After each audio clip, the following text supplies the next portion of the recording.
Most buyers think that living in a community with a homeowners association means restrictive rules, and that living in a community with no homeowners association means complete freedom. After helping homeowners buy and sell in Palm Beach County since 2005, I can tell you that really isn't true. In fact, one of the biggest mistakes I see buyers make is assuming that every HOA is expensive and restrictive, while every non-HOA community is a complete free-for-all. The reality is that neither one of those things is completely accurate. Every community has rules. The real question is who makes those rules and whether or not that lifestyle is a good fit for you. So if you're thinking about moving to Palm Beach County and trying to decide between an HOA community and a non-HOA neighborhood, this video should help you understand the pros and cons of both so you can make the decision that's best for your family. One thing I've learned over the years is that it really isn't a conversation about real estate, it's about lifestyle. I've worked with buyers who absolutely love living in HOA communities. They enjoy the amenities, the neighborhood standards, the organized activities, and the consistency throughout the community. I've also worked with buyers who would never consider living in an HOA community because they want more freedom, more privacy, more flexibility on how they use their property. Neither's wrong. It's simply about figuring which lifestyle fits you the best. So let's start with why so many buyers specifically ask for non-HOA communities. And the biggest reason I hear is they want freedom. Many buyers don't want someone telling them where they can park their vehicles, whether they can have a boat or an RV, and what color they can paint their property, or if they even need HOA approval to make that improvement. Some buyers want room for work trucks, trailers, recreational vehicles, maybe a workshop, or hobbies that simply don't fit in HOA guidelines. Others value privacy. They don't want another organization involved in their decisions about their lifestyle. And of course, many buyers don't love the idea of paying another monthly fee. That's one of the reasons that areas like the Acreage, Loxahatchee, and parts of Wellington remain so popular with buyers who are looking for more space and flexibility. Now let's talk about the other side of the conversation, because there are just as many buyers who specifically want homeowners association community. One of the biggest reasons is consistency. They like knowing that homes throughout the neighborhood are maintained to a certain standard. They don't want to worry about living next to a property with overgrown landscaping, broken down vehicles, or deferred maintenance. They appreciate having some structure because they feel it protects the overall appearance of the community and their property values.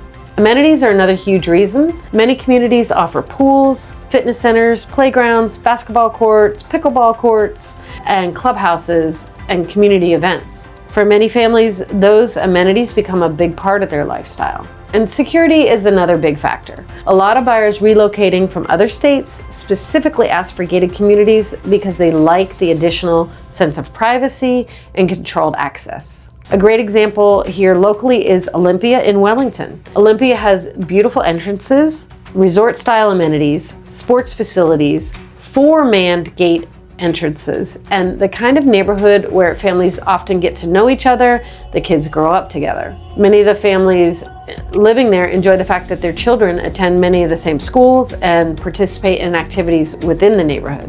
Another example of a gated community would be Madison Green in Royal Palm Beach. Madison Green offers a nice balance because it's built around a golf course and it doesn't require a mandatory golf membership.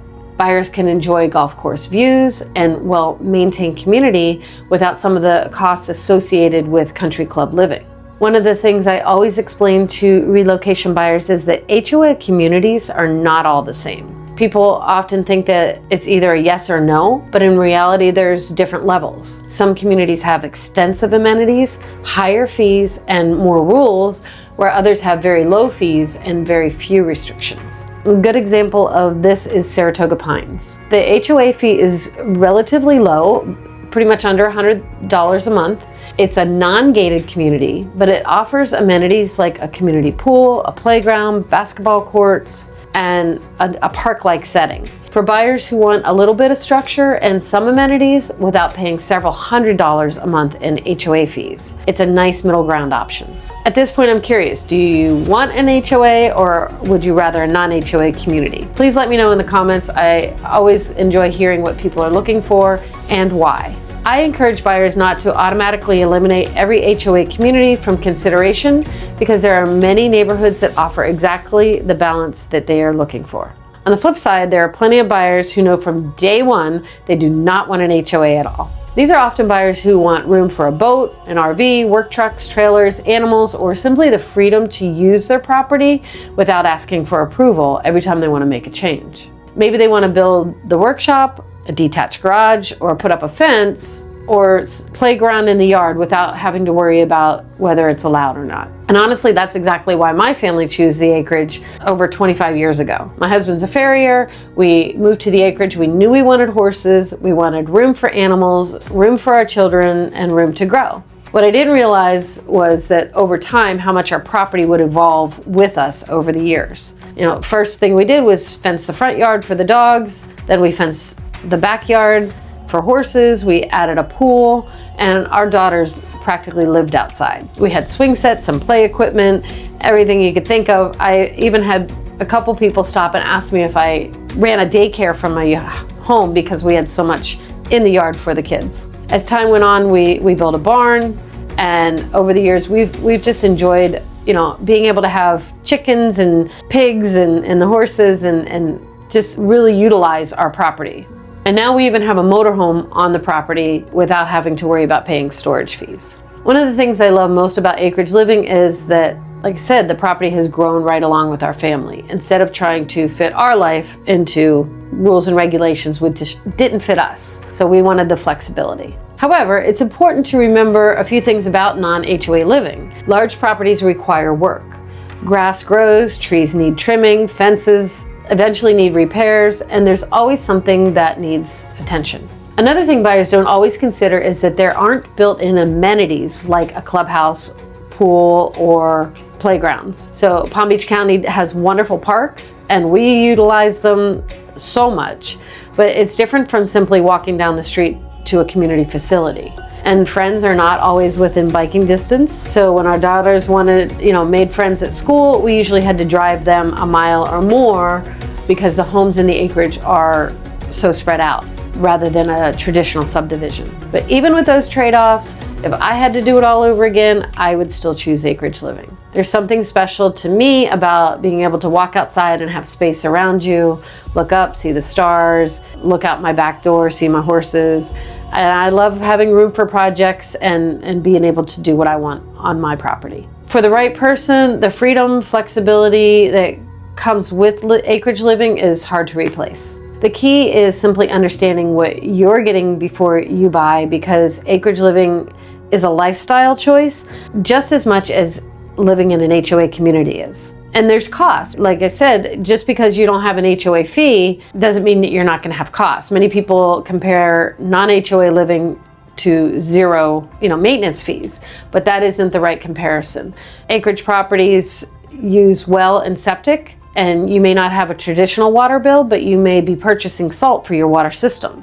You may have to hire a company to maintain the equipment. And eventually pumps and components need service or replacement. The same thing applies to property maintenance. If you own a large property, you may be paying for mowing, landscaping, tree trimming, fencing, repairs, or you're going to hire it out. So while you may not be paying an HOA fee, you're often spending money in a different way. The expenses are often just allocated differently. You're either buying equipment to do it yourself or you're hiring it out. That's why I always encourage buyers to evaluate the entire lifestyle, not just focus on the monthly HOA payment. At the end of the day, the right answer is what fits your lifestyle the best. Some buyers love the amenities, convenience, and consistency of HOA communities.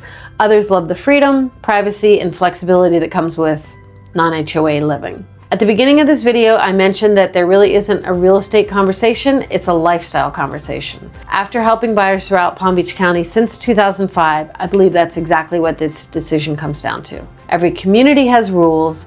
The real question is who makes them and whether that lifestyle is the right fit for you and your family. If there's something you'd like me to cover about Palm Beach County, Wellington, Royal Palm Beach, Westlake, Loxahatchee, or the Acreage or surrounding communities, leave me a comment below. I read every comment personally, and many of my future videos come directly from the questions that are asked. And if you found this video helpful, please give it a like and subscribe. I post new videos every week about living in Palm Beach County and the Western communities. And if you're not sure what to watch next, take a look at the video that's about to pop up on your screen. This is a video that YouTube thinks you'll enjoy the most based on what you've been watching. Thanks so much for spending your time with me, and I'll see you in the next video.